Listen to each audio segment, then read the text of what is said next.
horsemanship.com, and today we're going to talk about the early handling of foals and their early training. This is Wish.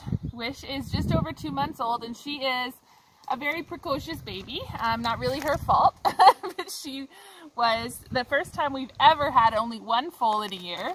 She is a kind of a miracle baby, so she gets a lot of attention, and we have a lot of visitors to the farm these days, so she really does get a lot of attention, and she doesn't have another horse baby to play with, which makes her very, very people-oriented and also kind of naughty, which isn't her fault. It's because she doesn't have another horse to play with. She wants to play with people the way that she would play with another baby.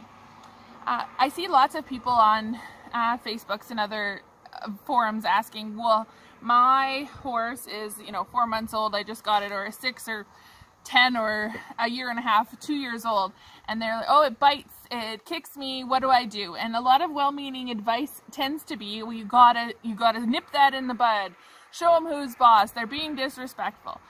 I disagree emphatically when we're talking about a baby, or even up to 2 years old. There are situations, yes, where I'm going to use a little bit of positive punishment, well-timed and very carefully used, but they're going to be very, very few and far between, and never when we're talking about a baby foal.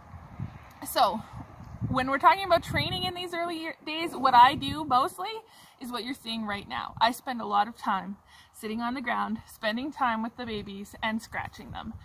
The scratches is the way to make friends with a horse and build the relationship. It's also a great way to have your horse learn that touching them is okay, that you can have that relationship. And when we talk about baby foals, training them, so the first thing that she's going to want to do when I'm scratching with her is to scratch me back, because in a horse language, that's polite.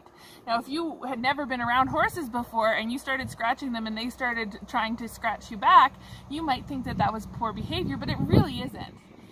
It's behavior that is ingrained in them. It's their instinct. It's polite to scratch back when someone scratches you.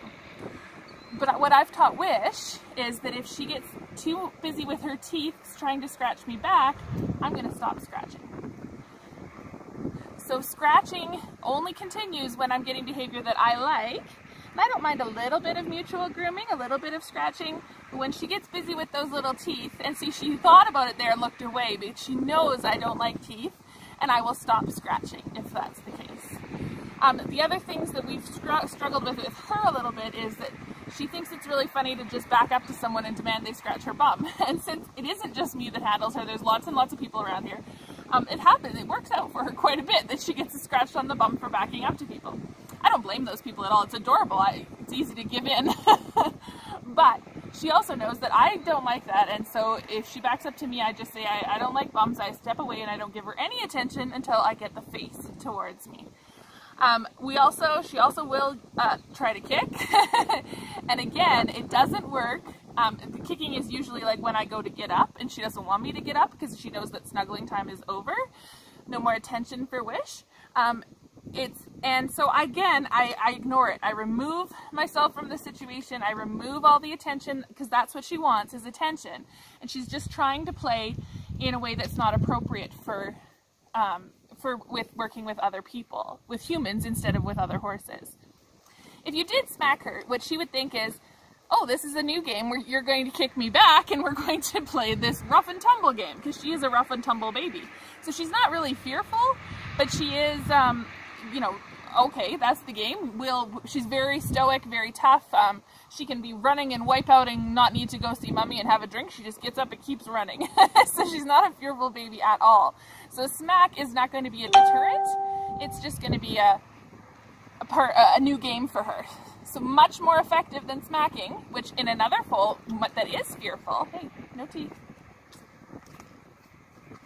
that is fearful, we would just remove, we would make them afraid of us if we discourage that behavior with a smack.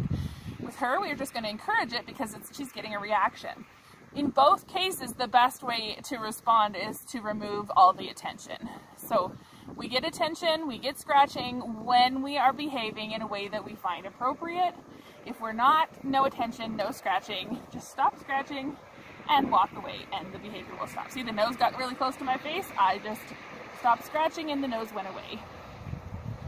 Because she knows and she likes the scratches. Now Wish has had her feet trimmed twice, so she has been haltered actually 3 times, but I don't do a lot of dedicated halter training. I don't want to do any dedicated training with them when they're this little. If she needs to be led somewhere, we put a halter on her. We mostly let her follow her mom. We use the halter when needed to help guide her in the direction we want her to go. We don't do any, okay, now we're going to halter break this foal, because it just isn't necessary. We put a halter on when we need to. We do as gently as possible, allow her to follow her mom whenever we possibly can, and she figures it out without the trauma of dedicated training, because it's just not necessary at this point in time. Now there's other things we can teach her while we're playing like this. I'm just sitting on the ground with her. Wishy, can you back? Good girl! Good girl! Really good! Wishy, can you back? Good girl! Very, very good! What a clever girl! Wishy, back. Yes! Good girl! Really good! You're so clever! Good! So we can start teaching her to give to pressure just with a little bit of a cue during our just scratchy time. The other thing we can start to do is ask her to pick up her feet. Good girl. Can we do this one? Good girl. So pick it up and put it back on the ground. Back on the ground. So we're just going to play with her, and then we're going to go back to scratching. So it's not going to be dedicated. Today, she's going to learn to pick up her feet. And I think anyone who's dealt with small children knows that that's the way to do it too.